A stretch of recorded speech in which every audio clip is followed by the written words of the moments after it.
Vous êtes dans la salle de technologie du collège François Mitterrand et les élèves volontaires de 3e, qui sont au total 7, sont en train de fabriquer une réplique du violoncelle Le Poilu, qui a été initialement fabriqué en 1915 à Ourton par deux menuisiers pendant la Grande Guerre qui s'appelaient Neyen et Plick. Et le challenge pour ces quelques élèves, c'est donc de reconstruire à l'identique ce violoncelle en utilisant les techniques utilisées alors en 1915. C'est dans le cadre du centenaire de la bataille d'Arras. On a répondu à un appel à projet organisé par le conseil départemental et on a réussi à avoir des subventions et à monter donc ce projet.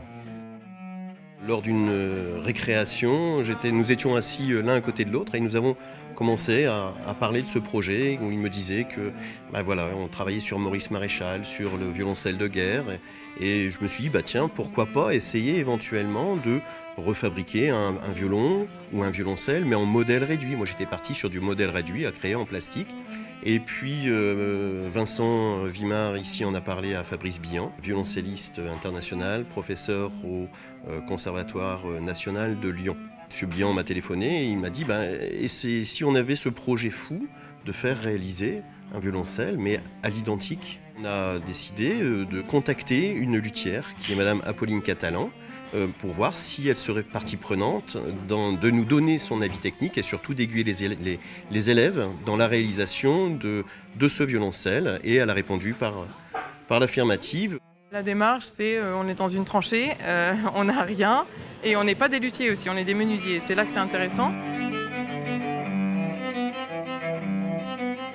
Les élèves, je les encadre à travers les outils pédagogiques que j'ai créés, donc un cahier de fabrication. Eux travaillent en semi-autonomie puisqu'ils sont encadrés par Monsieur Mattel quand je suis pas là. Et quand je suis là, c'est vraiment des grosses séances où on fait toute une après-midi, donc 4 heures d'affilée, où on travaille ensemble, on avance, je donne les directives pour la fois d'après. Et on fait les grosses étapes, donc les étapes de finition d'une pièce avant de la coller, et puis les étapes de démarrage de la pièce d'après. On sait, et les élèves savent que c'est un instrument qui va fonctionner et qui va être intéressant à jouer, parce qu'il n'y a aucune raison, il a été fait comme le précédent. C'est pas tous les jours qu'on fabrique un violoncelle. Ouais, c'est exceptionnel. Et je pense qu'on refera jamais ça dans notre vie, donc c'était intéressant de le faire. Quand le violoncelle sera fini, on ira le présenter sur scène à la citadelle d'Arras.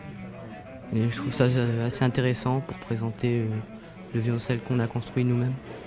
Au niveau des élèves, je pense que ça leur a apporté beaucoup parce qu'ils ont eu l'occasion de travailler avec une professionnelle de la musique qui leur a apporté des gestes qui sont professionnalisants et ça leur a fait travailler la matière, travailler quelque chose de concret. En ce qui concerne l'éducation musicale, c'est simple, comme c'est un projet qui est musical, moi j'en tire plein de bénéfices.